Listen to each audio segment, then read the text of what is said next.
Today, let me show you how to use Photoshop to create a motion blur effect in this seagull photo.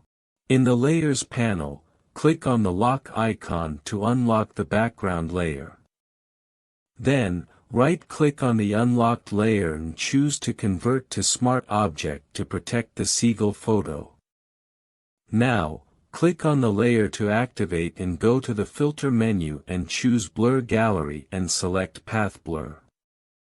To create the appearance of movement, click and drag the arrow to control the direction of movement. Just for demonstration purposes, I will move the arrow in all directions to show you the effect and set it to forward movement for this photo.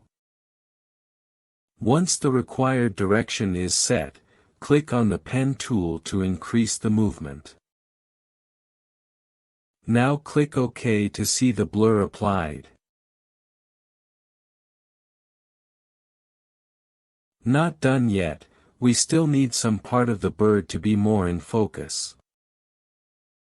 So, click on the Smart Filters mask thumbnail in the Layer panel and choose a brush tool.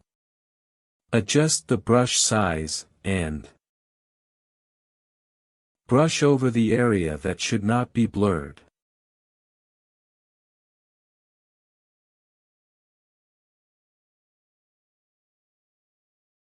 Now we are done with adding a motion blur effect to our image. Thank you for watching. Please subscribe to this channel for more free tutorials.